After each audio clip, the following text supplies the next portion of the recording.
Gloria a Dios. De verdad, qué alegría que estén con nosotros esta mañana. Vamos a ponernos de pie un momentito, vamos a orar, vamos a darle gracias al Señor. Tómele la mano a su esposa, a sus hijos, si están ahí, usted, ese distanciamiento social no se permite, ¿verdad? Ahí entre su familia y su esposa, usted puede abrazarse y darse la mano. Y vamos a orar un momentito para agradecerle al Señor por su misericordia. Y vamos a aprovechar también para orar por los demás hermanos que no han venido el día de hoy, que están ahí en ese proceso de volver a reintegrarse. Padre, te agradecemos esta mañana. Dios, te agradecemos por tu amor y por tu misericordia. Gracias te damos, Señor, por permitirnos estar aquí una vez más, para alabarte y bendecirte, para darte gloria, honra y alabanza, Señor. Te damos gracias por esas familias que han hecho el esfuerzo de salir de sus casas y venir, Señor, a este lugar para que juntos seamos edificados a través de la palabra y juntos poder alabarte y adorarte, Señor. Te damos gracias, Espíritu Santo, por aquellas familias que todavía no se atreven a venir, Señor. Oramos para que el Espíritu Santo aparte de ellos todo espíritu de temor, Señor, y que puedan poner su confianza en Cristo Jesús, Señor, y que todo desánimo, toda frialdad, toda semilla que el enemigo quiera aprovecharse para sembrar, que sea quitada, desarraigada, Señor, completamente en el nombre de Jesús. Oramos, Señor, por la paz de esta nación, por la paz de las razas en esta nación, por la unidad de todas las personas, independientemente de cuál sea el color, Señor, que haya un espíritu de unidad, Señor, en esta nación, en el nombre de Jesús. Oramos por aquellas personas que están siendo atacadas por este virus, Señor, del COVID-19, Espíritu Santo, visita de una forma especial esas camas de hospitales, aquellos que están en un hospital, aquellos niños, jóvenes, adultos, ancianos, Señor, que están quizá en agonía en esta hora. Pedimos que el Espíritu Santo, Señor, venga sobre ellos, trayendo fuerzas a sus pulmones nuevamente, Señor, en el nombre de Jesús. Espíritu Santo, glorifícate, pedimos que aceleres, Señor, la inteligencia de los científicos que están desarrollando las vacunas, Señor, para curar este virus, Señor. Pedimos que tú les des sabiduría a los médicos, Señor, en el nombre de Jesús. Oramos por todo el mundo, Señor, por todos los gobernantes de la tierra, Señor, para que todos podamos vivir en quietud y pacíficamente, Señor, en el nombre poderoso de Jesucristo. Amén, amén, amén. Gloria a Dios. Dele aplausos a Jesucristo. Déselo fuerte al Señor. Gloria a Dios. Tome su lugar. Esta mañana agradecemos de verdad porque usted está aquí, y agradezco de verdad al Señor por la vida de Gabrielito y su esposa y su hermano. Gabriel es un muchacho que el Señor me permitió ganarle para Cristo ya hace bastante tiempo, y pues se nos fue a vivir un poco lejos, y esta semana me llamó y dice: ya no voy a poner más excusas, pastor, estoy a hora y media de la iglesia, pero yo voy a seguir yendo. Y yo le dije: amén, amén. Yo creo que hora y media que él maneja es una bendición. Un aplauso para esta familia. Hora y media vienen, y de verdad que nosotros para las cosas del Señor a veces ponemos tantas excusas, y hoy en día en este momento que estamos atravesando, la gente, si antes ponía excusas para no congregarse, para no buscar al Señor, en esta época más bien se van a aprovechar más de las excusas para no hacerlo. Y yo quiero que usted diga conmigo: yo no quiero usar las excusas. Diga conmigo: yo no quiero usar las excusas para no congregarme. Amén. Así como nos esforzamos en el trabajo diariamente, usted y yo debemos de esforzarnos para congregarnos. Y de hecho la Biblia dice: si me buscaren como buscamos el loro. Y no está hablando del lorito ese que anda ahí diciendo: lorito, lorito, ¿verdad? No, Está hablando si le buscáramos a Dios, si buscáramos a Dios como buscamos el money, ¿ah? ¿Sí? Sí, imagínense, si Dios dice eso en su palabra es porque hay una recompensa, hay una petición de Dios cuando usted se esfuerza en las cosas del Señor. Y yo quiero compartir con ustedes esta mañana el segundo punto o el segundo principio acerca de la serie que iniciamos el domingo anterior, acerca de la necesidad que tenemos nosotros de vernos como esenciales. Diga conmigo, somos esenciales. Amén. Y una de las cosas que hablaba el domingo anterior, que el enemigo está aprovechándose en medio de toda esta pandemia, es que ha dicho que todo lugar que no sea esencial va a ser cerrado, ¿verdad?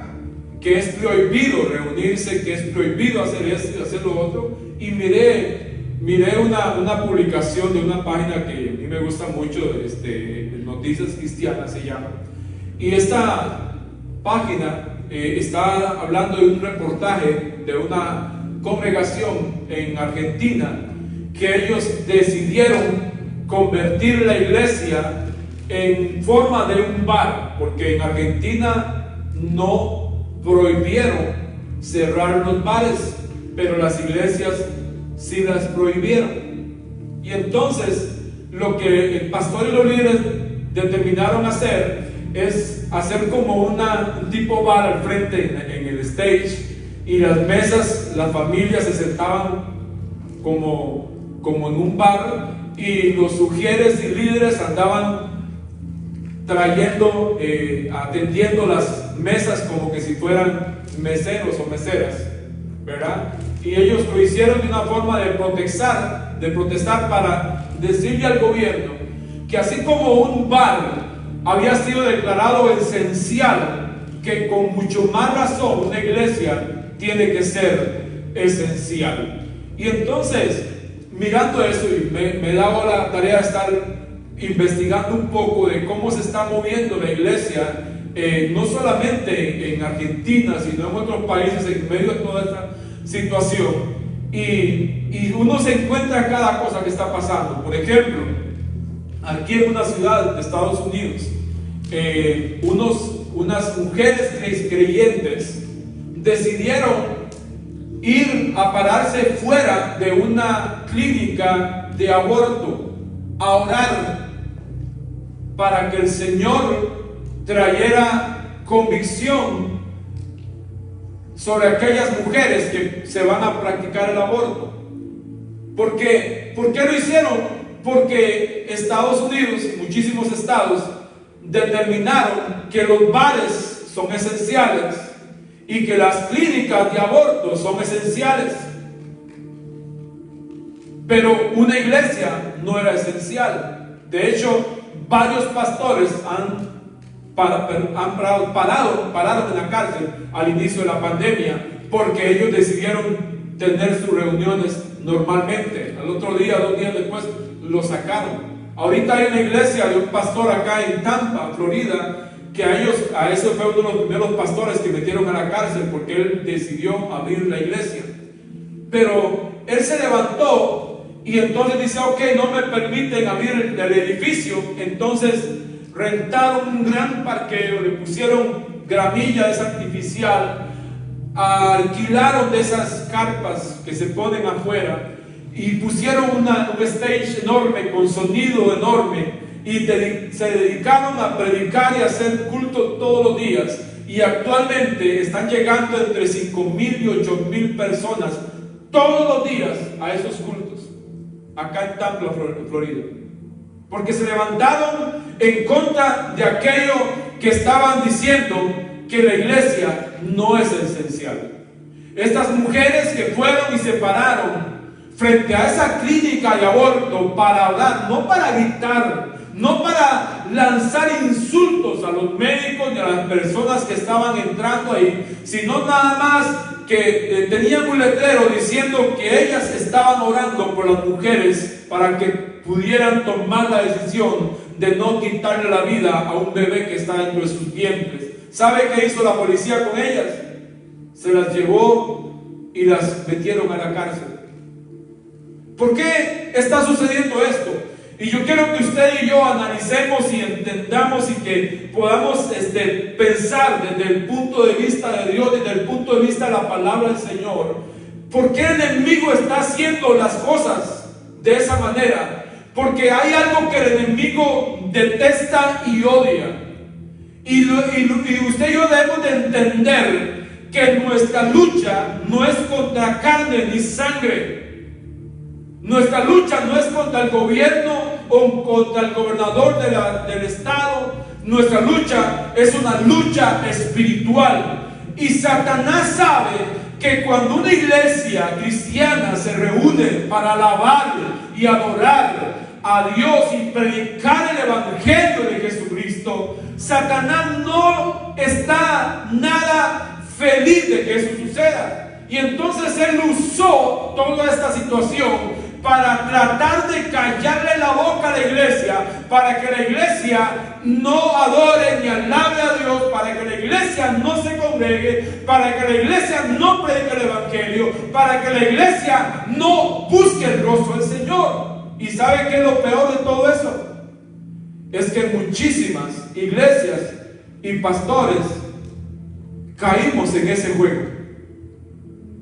Es decir, que no, que tenemos que someternos a las leyes, que tenemos que hacer lo que ellos dicen. Y yo mismo digo, y usted quizás lo miró acá cuando inició la pandemia, que decidieron cerrar todo, los bares en Atlanta estaban llenos y la gente tomando afuera de los bares como si nada, y nadie decía nada. Pero una iglesia decidió abrir acá, y ¿sabe qué? Le cayó la prensa y había más de 70,000 personas viendo en vivo lo que estaba pasando ahí en esa iglesia, porque decidieron reunirse para alabar a Dios y adorar a Dios. ¿Y usted cree que eso está bien? Y hasta que Dios, y yo no estoy a favor de ningún hombre, porque yo no puedo ni ir a favor de ningún político, ni ningún presidente, pero mi posición como hijo de Dios y como pastor es irme a la palabra del Señor. Pero cuando un hombre, independientemente de quién haya sido, que lo haya decretado, que él dijo, ¿cómo es posible que los bares hayan sido declarados esenciales y los centros de abortos hayan sido declarados esenciales? ¿Y cómo es posible que una iglesia no ha sido declarada esencial, donde esta nación necesita de la iglesia para que se levanten a orar y clamar y a orar a Dios por la dirección de esta nación? Y entonces decretó que la iglesia era esencial en esta nación. Y yo creo firmemente, porque si yo me voy a la palabra del Señor, la palabra del Señor a mí me enseña que usted y yo como iglesia somos esenciales en este mundo en que estamos viviendo. Diga conmigo, yo soy esencial.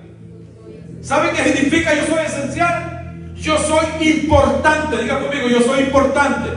Yo soy parte importante.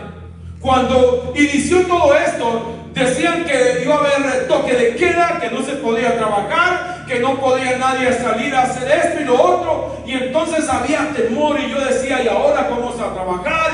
Y tantos clientes esperando, ¿y qué vamos a hacer? Y entonces mi hija se metió a la página del estado de Georgia y empezó a investigar qué era declarado como esencial, quiénes podían trabajar y quiénes no podían trabajar en medio de esta situación. Entonces nos encontramos una parte de lo que decía el estado de Georgia, que era considerado como esencial. Trabajos esenciales son trabajos de mantenimiento de casas, plomería, electricidad, carpintería, instalación de pisos, todo lo que tenga que ver con remodelación.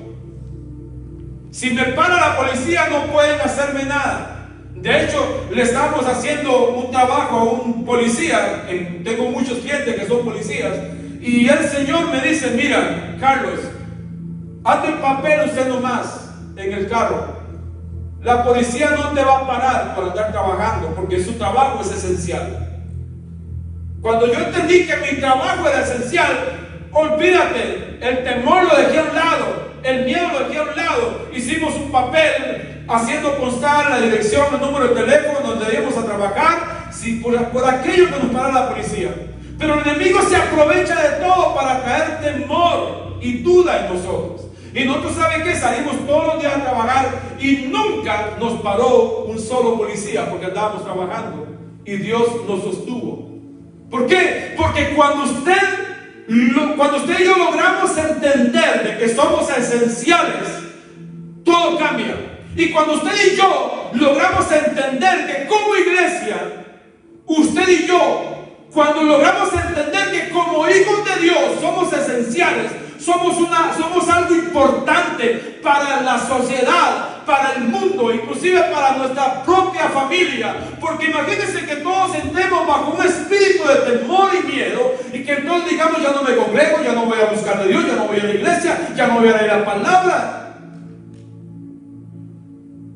¿Quiénes van a ser los perjudicados? Yo, primero, que es personal. Segundo, ese espíritu de temor y de miedo y de no congregarme va a venir y a tocar a mi familia, a mi esposa y a mis hijas y a mis nietos y a todos los que me rodean. Y entonces cuando usted dice: no, es algo importante, es importante que yo me levante, es importante creer que yo soy esencial. ¿Por qué? Porque si usted se levanta como hijos en la iglesia, se levanta como esencial, como cosa importante en esta sociedad. Nos levantamos para orar, para clamar, para buscar el rostro del Señor, para orar, para que la paz de Dios venga sobre la nación, para que aquellos que están enfermos en los hospitales sean alcanzados por la misericordia de Dios, y aquellos que van a partir de repente, que puedan tener una experiencia con Jesucristo antes de que el Señor los lleve a su presencia. Y entonces ahí podemos declarar y ver que somos esenciales porque podemos levantarnos y orar por aquellas personas que están apartadas del Evangelio. Somos esenciales porque nos levantamos para orar por la nación, por los gobernantes. Somos esenciales porque somos transmisores de la paz de Dios, de la vida de Dios, de la presencia de Dios, del amor de Dios, de la restauración de Dios.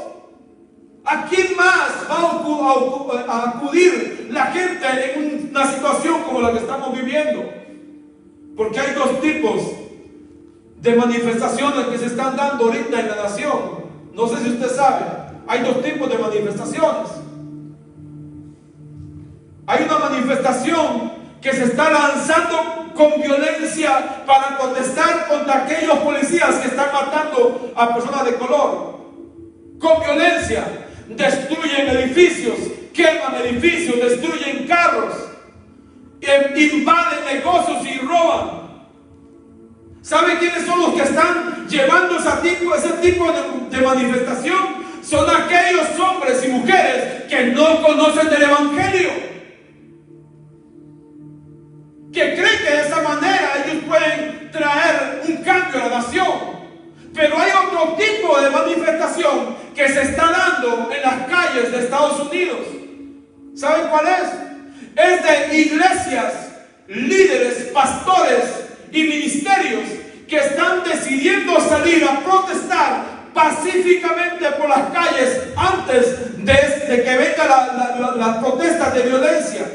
Y ellos se paran afuera de las oficinas de los gobiernos estatales, afuera de las comisarías de los policías, y comienzan a orar a Dios, a invocar la presencia de Dios, para que la vida de Dios, para que la paz de Dios venga sobre los gobernadores, sobre los policías, para que la vida del Señor venga. Ahí, amado hermano, es donde usted y yo debemos de entender por qué somos esenciales. Porque usted y yo podemos hacer algo completamente distinto a lo que el mundo hace. Y en vez de ir a agarrarnos a garrotazos, como dicen, oramos, buscamos el rostro del Señor, y entonces Dios trae misericordia y trae unidad a esta sociedad que tanto lo necesita. ¿Están conmigo? Yo quiero, no sé si me va a alcanzar hoy, pero quiero ir rápidamente. La Biblia nos dice que usted y yo somos la luz del mundo. Diga: yo soy la luz del mundo. ¿Qué función tienen esas luces que están ahí? ¿Qué función tienen? Alumbrar, ¿verdad que sí? Cuando usted se sube a su coche y es de noche, ¿Qué es lo primero que usted se cerciora que esté encendida? Las luces. Porque usted no puede manejar, conducir su coche de noche si no tiene las luces encendidas, si no se van a pegar contra un poste o contra otro carro, ¿verdad que sí? Nosotros somos la luz del mundo. Y Jesús dijo algo lindo. Dice, vosotros sois la luz del mundo. Una ciudad asentada sobre un monte no se puede esconder, ni se enciende una luz y se pone debajo de un almud, sino sobre el candelero y alumbra a todos los que están en casa. Así alumbre vuestra luz delante de los hombres, para que vuestras buenas obras y glorifiquen a vuestro Padre que está en los cielos. Ahora, es importante que usted y yo recordemos esto. Jesús dijo que ¿quiénes eran la luz del mundo? ¿Quiénes? Ahí está lo que leímos. Si puede poner el versículo ahí, Génesis, versículo 16, 5 y 16. Bueno, 14 más bien. ¿Qué dice Jesús ahí? Vosotros sois la luz del mundo. Y Jesús en otro pasaje dijo que Él era la luz del mundo. Y ahora llega y se dirige a los discípulos y les dice a los discípulos que ellos son ahora la luz del mundo.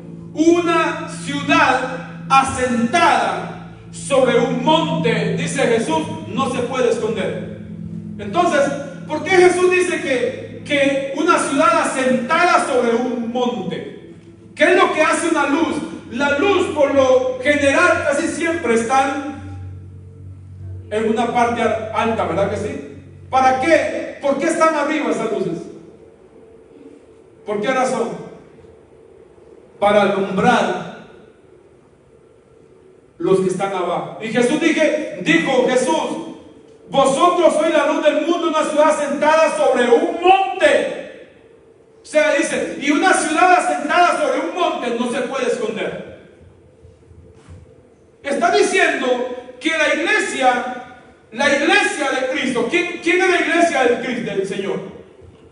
¿Es este edificio que está acá? Somos nosotros. Este edificio, después de que usted y yo nos vayamos, ya no tiene ningún valor, hermano. Ya es un edificio nomás de 4 paredes. Pero ahora que usted y yo estamos acá reunidos, somos la iglesia del Señor. ¿Quiénes? Las personas que estamos aquí reunidos. ¿Estamos claros? Amén. Ahora dice que esta luz, que es la iglesia, está asentada sobre un monte. O sea, Jesús mismo le está dando una autoridad a la iglesia en un lugar alto. ¿Para qué? Para alumbrar a los que están abajo.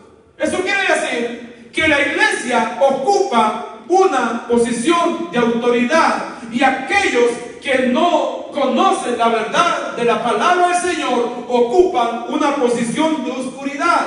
Y usted y yo, como hijos y como hijas de Dios, estamos asentados sobre un lugar alto para traer luz a aquellos que están sin Cristo Jesús. ¿Estamos claros? Amén. Ahora, ¿qué quiere decir eso? Quiere decir que usted y yo, como hijos e hijas de Dios, como iglesia, diga conmigo, como iglesia, vamos con ganas, hermanos, como iglesia, usted y yo como iglesia somos llamados a influenciar a aquellas personas que no conocen del Señor. Amén. A eso nos llamó el Señor. La palabra así alumbre vuestra luz, son de la traducción de una sola palabra griega que dice lapsato, la cual es un imperativo, es decir, se trata de una orden, de una posición de orden. La iglesia tiene que entender, la iglesia del Señor tiene que entender que como iglesia, usted y yo tenemos un lugar dentro de la sociedad y tenemos una función dentro de la sociedad, y es una función de ser esenciales, de ser importantes. La iglesia es importante, importante. Diga conmigo, la iglesia es importante. Diga conmigo, yo soy importante. Yo soy esencial. Wow. Cada vez que usted se levanta por las mañanas y adora a Dios, se alaba al Señor, lee la palabra por las noches, y cada vez que usted se levanta para el trabajo y usted invoca el nombre del Señor, usted está trayendo del reino de Dios a un mundo oscuro, lleno de tinieblas. Por eso es importante que usted y yo cumplamos ese rol. Número uno, hay un rol que debemos de asumir. Jesús dijo, vosotros sois la luz del mundo. Vamos a considerar aquí 4 aspectos con respecto a lo que significa ser la luz del mundo. Mientras consideramos esto, necesitamos notar que tenemos una responsabilidad cuádruple. Una responsabilidad cuádruple. Tenemos que entender que hemos sido llamados a venir a esa luz. Hemos sido llamados a venir a esa luz. ¿Quién es la luz? Cristo. Amén. Cristo. No sé si usted recuerda, porque yo no sé si usted va, pero en el tiempo pasado seguramente que sí, que una de las características de los lugares de pecado tiene una característica. ¿Cuál es? Un lugar oscuro, luces oscuras, y entre menos luces, mucho mejor.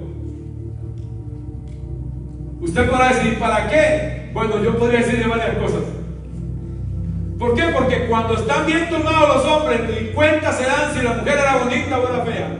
Igual las mujeres, ni cuenta se dan si era bonito, era guapo, era atractivo la persona. ¿Por qué está tan oscuro? Que no se dan ni cuenta, y más con tragos adentro. Pero cuando usted y yo venimos a Cristo, ya ahora entendemos que ya no estamos bajo oscuridad, sino que ahora venimos a la luz que es Cristo Jesús, y esa luz ahora alumbra dentro de nosotros. Y no sé si a usted alguna vez le ha pasado, pero a mí me ha pasado, que hay gente que se le acerca a uno y le dice, usted tiene algo diferente, algo distinto. ¿No le ha pasado a usted alguna vez?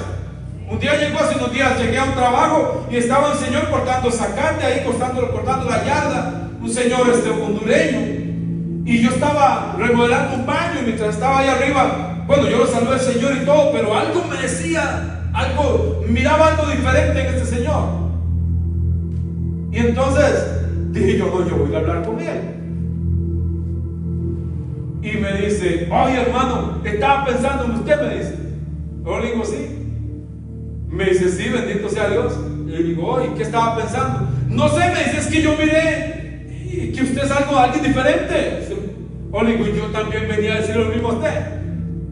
Total, hicimos una amistad, es un vecino que vive cerca de mi casa. El hombre es un hijo de Dios. Porque hay una diferencia entre una persona que es cristiana y aquel que no es cristiano. El que es cristiano, hay una luz que lo ilumina a él. Es la presencia de Jesús en su vida.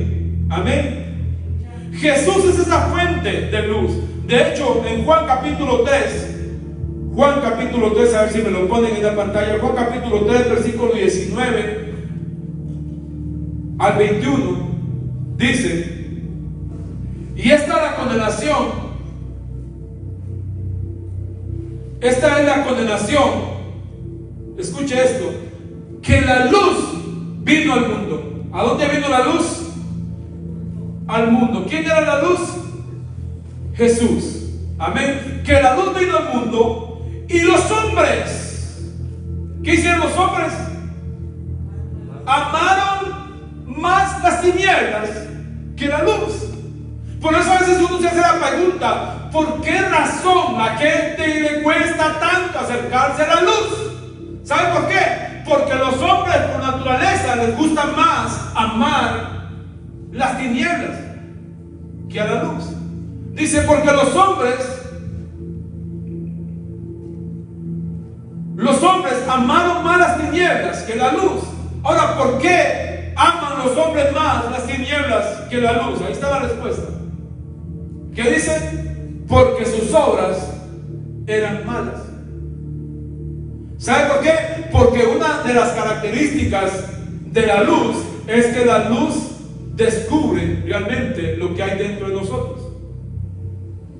¿Verdad que sí?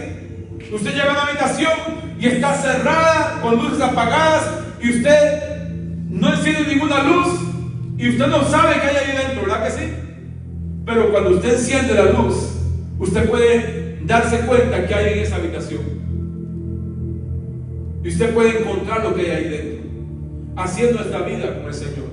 Jesús viene a nosotros y Él encendió esa luz entre nosotros, y ahora nuestras obras han sido expuestas, y muchísimas personas no les gusta acercarse al Señor porque no quieren que sus obras sean expuestas. Versículo 20: porque todo aquel que hace lo malo, ¿qué dice? Aborrece la luz y no viene la luz para que sus obras no sean reprendidas. Tremendo, ¿verdad? ¿Por qué muchos no quieren acercarse a la luz? ¿Por qué muchos aborrecen a la luz? ¿Por qué muchos aborrecen la iglesia? ¿Por qué muchos no quieren congregarse? ¿Por qué razón? Porque no quieren que sus obras sean reprendidas. Verso 21: mas el que practica la verdad viene a la luz para que sea manifiesto que sus obras son hechas en Dios. Usted y yo hemos sido llamados a venir a la luz para que la vida de Dios manifieste lo que realmente somos. Amén. Segundo principio acá: somos llamados a recibir la luz. No es suficiente ser expuestos a la luz, debemos de acercarnos a la luz y no rechazarla. Cada vez de que alguien le diga a ellos: vamos a orar, vamos a congregarnos, hágalo, busque a nuestro Señor. Cada vez de que el Espíritu Santo le indique: congréguese, vaya a la iglesia, hágalo en el nombre del Señor, porque la luz te está tratando de acercar más al Señor. Primera de Juan dice 1:12: mas a todos los que recibieron, a los que creen en su nombre, Dios les dio potestad de ser hechos hijos de Dios. En tercer lugar, una vez que hemos recibido la luz, entonces somos llamados a caminar en la luz. Primero venimos a la luz, recuerda, ¿verdad? Venimos a la luz. Segundo, somos llamados a recibir la luz. Tercero, ahora hemos sido llamados a caminar en la luz.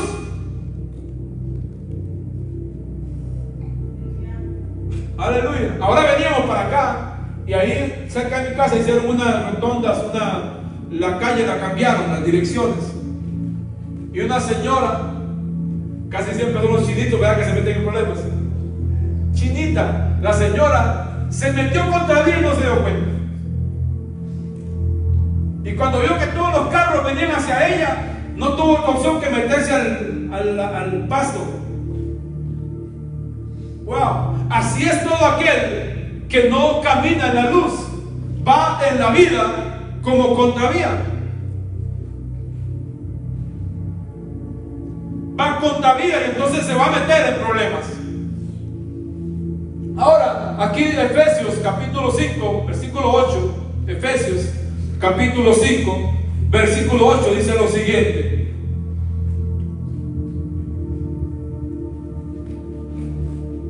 Efesios capítulo 5, versículo 8. Mira lo que dice el Espíritu Santo a través de Pablo. Léalo conmigo en voz fuerte a contar 3, 1, 2, 3. Porque en otro tiempo eras tinieblas, mas ahora soy luz. En el Señor andad como hijos de luz. En otro tiempo, ¿cuándo fue eso? Tiempo pasado. En el tiempo pasado, usted y yo caminamos en tinieblas, en oscuridad. Pero ahora somos luz en el Señor. Y dice que tenemos que caminar como luz. Entonces, aquí vienen algunas preguntas que yo quiero lanzar a ustedes. Y va la primera pregunta: ¿cómo entonces debemos de vivir? ¿Cómo debemos de vivir entonces? ¿Cómo? Como hijos de luz. Amén. ¿Cómo debe ser la iglesia en esta época? Por eso le decía antes, ¿por qué el mundo se ha empeñado tanto? Porque es a nivel mundial. Es a nivel mundial que está pasando, que los gobiernos mundiales están diciendo que la iglesia necesita cerrarse. En China están destruyendo templos. ¿Por qué razón? Porque no quiere que la iglesia brille. ¿Por qué razón? Porque la iglesia predica de los últimos acontecimientos que van a venir sobre este planeta. Y el mundo no quiere, los gobiernos mundiales no quieren que la iglesia siga declarando que Cristo va a venir pronto.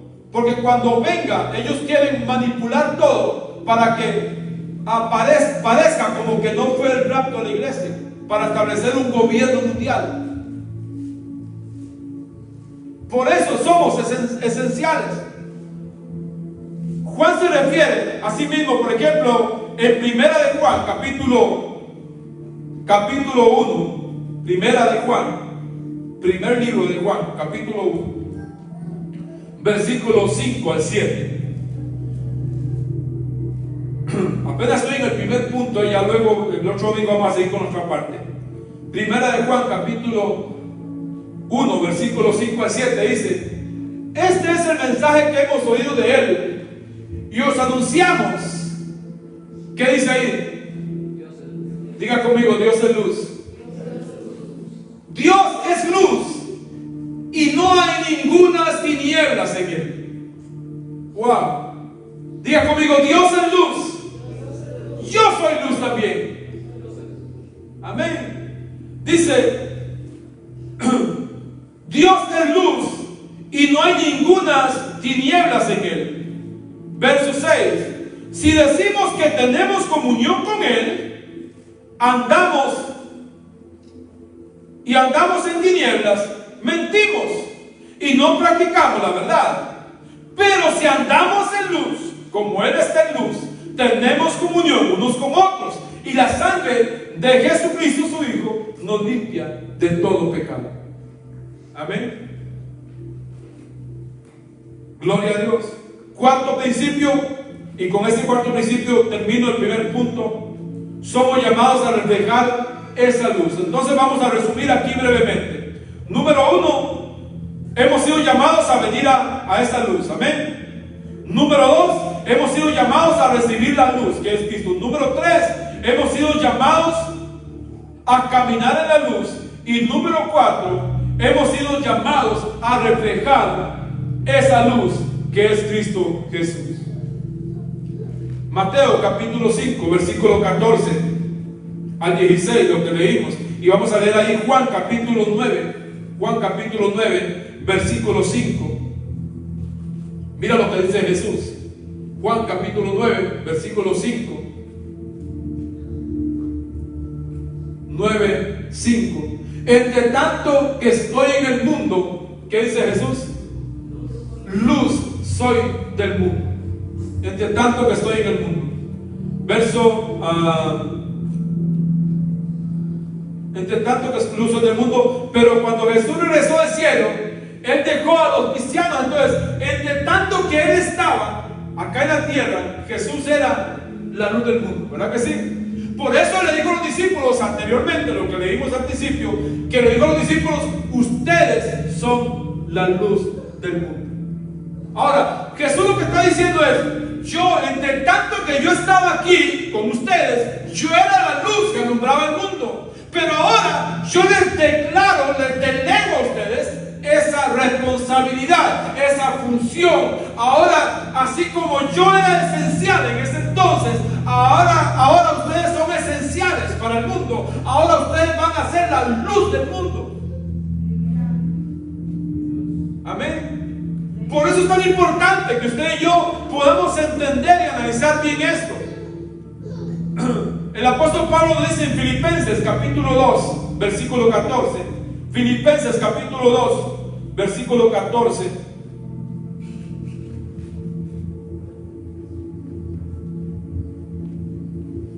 Al 16.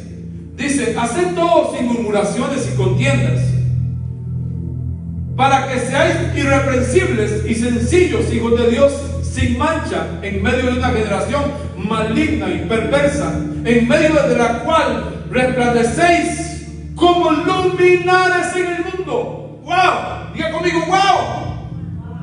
¿Cuál es la función suya? ¿Cuál es la función? ¿Por qué es esencial la iglesia? Porque la iglesia cumple la función de resplandecer como luminar en el mundo, como una luz. Amén. Verso 16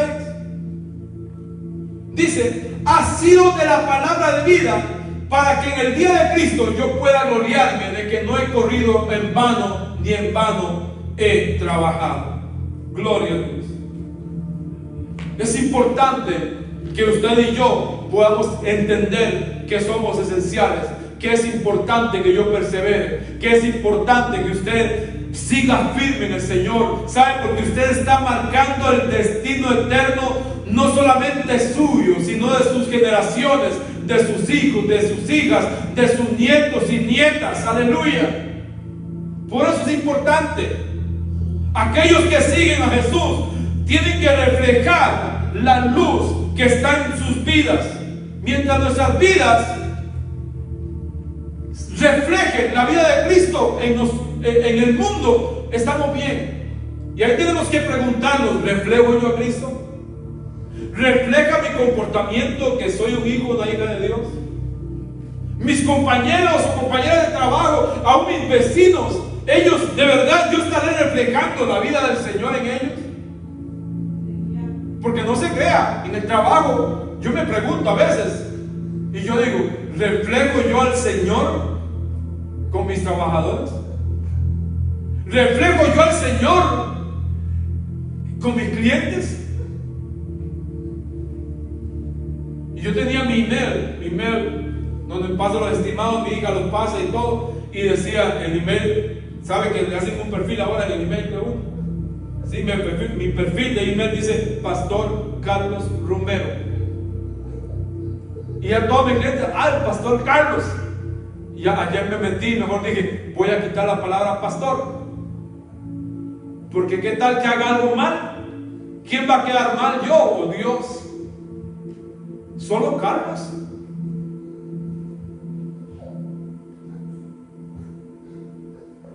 ¿Hasta es pastor? Sí. ¿Y cómo usted, pastor, si hace un trabajo mal hecho? ¿Hello?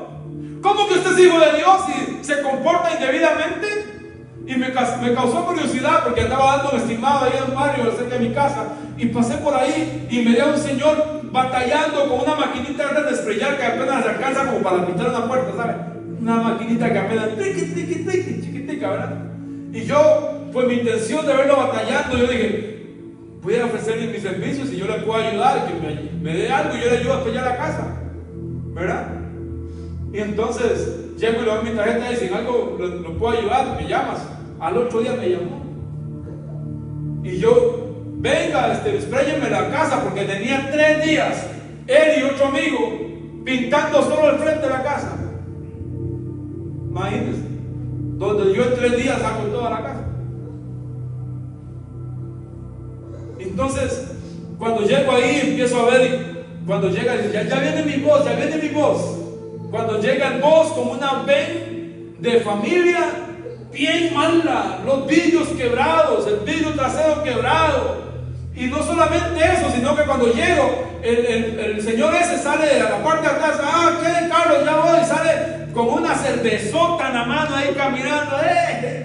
Hey, buddy, todo bien, buddy. Yo le decía a mi muchacho, ¿cómo ellos pueden conseguir trabajo? De verdad.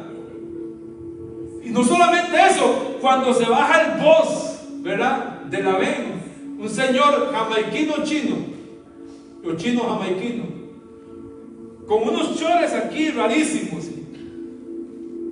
y se baja de la ven con la cerveza en la mano, que hasta que se iba para los lados. ¡Wow! Y yo mejor le dije a los muchachos, vámonos de aquí. Van a ver mis camisetas de la compañía, el letrero del carro, y van a ver a ellos tomando, ¿quién va a quedar mal? Van a creer que soy yo que estoy trabajando en esa casa. ¿Hello?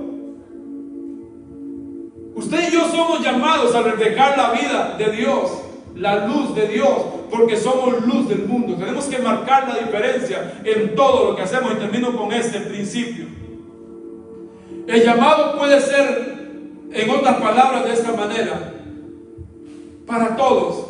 Si alguien está en tinieblas, ¿qué tiene que hacer? Venir a la luz. Amén. Y si alguien ya está en la luz, ¿qué tiene que hacer? Brillar. Amén. ¿Dónde va a brillar? En el mundo. Que la gente vea que usted es un hijo, una hija de Dios distinto, diferente, que su trabajo es diferente, que trata a la esposa diferente, que trata a su papá y a su mamá diferente, que en el trabajo usted es diferente, que usted es una persona que es puntual, que llega a tiempo al trabajo, que no anda corriendo con la hora. No.